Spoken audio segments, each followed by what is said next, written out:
Oh wow! Has anyone seen this news? Huh? What's that? I don't get it. Well, it's about one of the first interracial marriages, which is a marriage between two people from different cultures. And surprisingly back then, many people were against it. Oh, don't get it. Why are they so against it? You have to know that interracial marriage was not a friendly topic back in the days.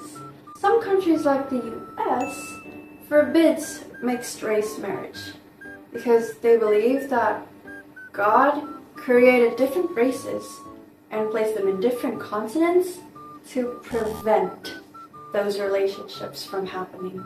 The interracial marriage only became legal in the US in 1967 when the loving couple, namely Richard and Mildred, who got married in 1958, fought for their rights. They were both Virginians who got married in Washington, D.C. because of Virginia's Racial Integrity Act, which is also known as anti-miscegenation law. It was known that after getting married for a few weeks, two deputies surrounded their house and arrested them for going against the law. Richard had to spend a night in jail, but Mildred had to spend several nights. Of course, they pleaded for guilty and they were released. But this came with a price. It was stated that the couple had to leave and never return to the state for 25 years. And so they did. But not for long, because they would go on trips back to Virginia and eventually left there secretly.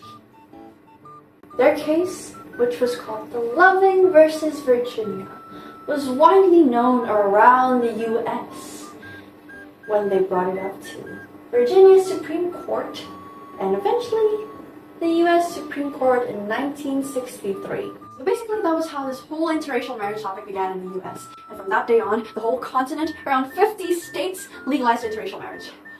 That was longer than I expected.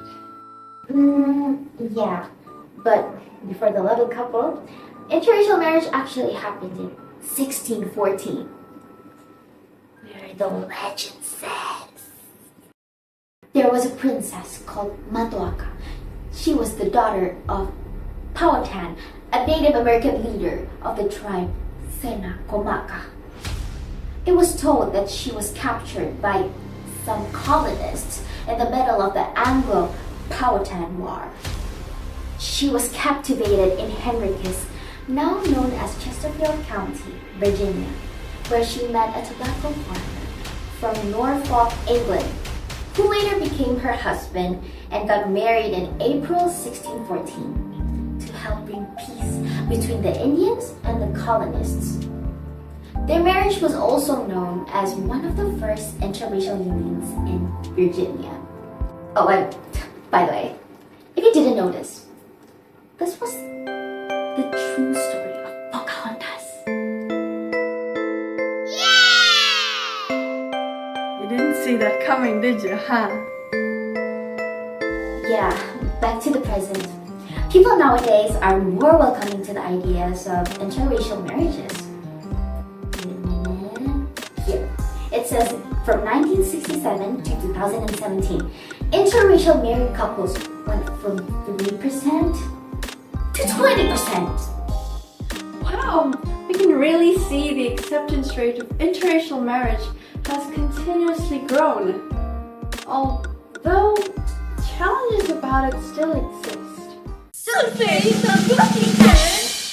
Challenges come from high context and low context culture, such as communication style, on how they use informal and formal language. Then there's different family cultures, where one is more self-oriented and the other is not.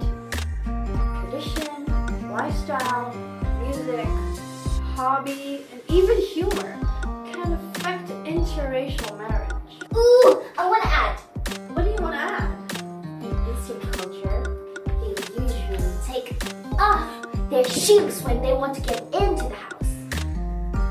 But in Western